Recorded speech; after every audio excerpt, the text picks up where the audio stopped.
ಏನು ಬಳ್ಳಾರಿಯಲ್ಲಿ ಗಲಾಟೆ ಆಯಿತು. ಆ ಒಂದು ಗಲಾಟೆಯಲ್ಲಿ ಸಾವನ್ನಪ್ಪಿದ ವ್ಯಕ್ತಿ ರಾಜಶೇಖರ್, ಆತನಿಗೆ ತಗುಲಿದಂತಹ ಒಂದು ಗುಂಡಿನ ವಿಚಾರವಾಗಿ ಈಗ ಸುದ್ದಿ ಕೇಳಿ ಬರ್ತಾ ಇದೆ. ಏನಂತಂದ್ರೆ, ಆತ ಸಾವನ್ನಪ್ಪಿದ ವ್ಯಕ್ತಿಗೆ ತಗುಲಿರುವಂತಹ ಗುಂಡು ಏನಿದೆ, ಆ ಗುಂಡು ಪೊಲೀಸರ ಬಂದೂಕಿನಿಂದ ಬಂದಿದ್ದಲ್ಲ ಅಂತ ಹೇಳಿ ಗೃಹ ಸಚಿವ ಪರಮೇಶ್ವರ್ ಅವರು ಹೇಳ್ತಾ ಇದ್ದಾರೆ. ಅದು ಖಾಸಗಿ ರಿವಲ್ವಾರ್ನಿಂದ ಆಗಿರಬಹುದು, ಬಂದಿರಬಹುದು ಅನ್ನುವಂತಹ ಮಾತನ್ನು ತುಮಕೂರಿನಲ್ಲಿ ಗೃಹ ಸಚಿವ ಡಾಕ್ಟರ್ ಜಿ ಪರಮೇಶ್ವರ್ ಅವರು ಹೇಳಿಕೆಯನ್ನು ಕೊಡ್ತಾ ಇದ್ದಾರೆ. ಈ ಒಂದು ವಿಚಾರಕ್ಕೆ ಸಂಬಂಧಪಟ್ಟ ಹಾಗೆ ನಾನು ಈಗಾಗಲೇ ADGP ಅವರನ್ನ ಕಳಿಸಿದ್ದೇನೆ ಅಲ್ಲಿಗೆ. ಅವರು ಇನ್ನೂ ಕೂಡ ಅಲ್ಲೇ ಸ್ಥಳದಲ್ಲಿದ್ದು ಮಾಹಿತಿಯನ್ನು ಪಡಿತಾ ಇದ್ದಾರೆ. ಪ್ರಾಥಮಿಕ ವರದಿಗಳ ಪ್ರಕಾರ ನನಗೆ ಮಾಹಿತಿ ಇದೆ. ಏನಂತಂದ್ರೆ, ವ್ಯಕ್ತಿಯನ್ನು ಕೊಂದಂತಹ ಗುಂಡು ಪೊಲೀಸರು ಆರಿಸಿದ್ದು ಅಲ್ಲ. ಅದು ಪೊಲೀಸರು ಕೂಡ ಒಂದು ಗಾಳಿಯಲ್ಲಿ ಗುಂಡನ್ನು ಹಾರಿಸಿದ್ರು.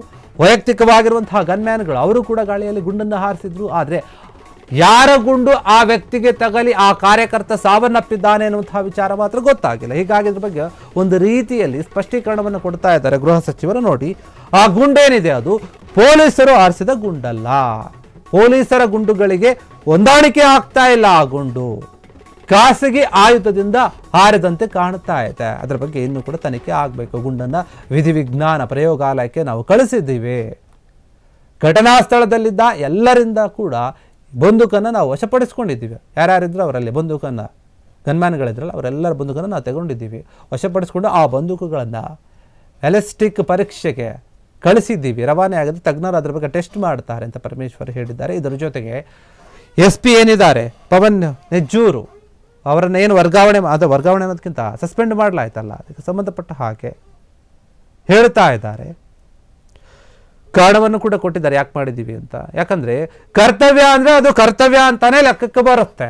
1 ಗಂಟೆ ಮುಂಚೆ ಚಾರ್ಜ್ ತಗೊಂಡ್ರು, 1 ದಿನದ ಮುಂಚೆ ಚಾರ್ಜ್ ತಗೊಂಡ್ರು ಗೊತ್ತಿಲ್ಲ. ಆ ರೀತಿಯಲ್ಲಿ ಕರ್ತವ್ಯ ಅಂದ್ರೆ ಕರ್ತವ್ಯ.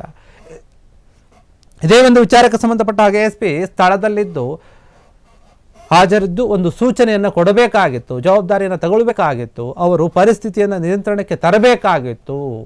ಆದರೆ ಅದು ಆಗದ ಕಾರಣ ಅವರನ್ನ ಅಮಾನತುಗೊಳಿಸಲಾಗಿದೆ ಅಂತ ಹೇಳಿ ಸ್ಪಷ್ಟೀಕರಣವನ್ನು ಕೊಟ್ಟಿದ್ದಾರೆ ಪರಮೇಶ್ವರ್ ಅವರು. ಈ ಒಂದು ವಿಚಾರವಾಗಿ ಬಳ್ಳಾರಿ ಗಲಾಟೆ ದೊಡ್ಡ ಮಟ್ಟದಲ್ಲಿ ಚರ್ಚೆ ಆಗಿರೋದಲ್ಲದೆ ಒಂದು ಬಲಿ ಕೂಡ ತೆಗೆದುಕೊಂಡಿದೆ.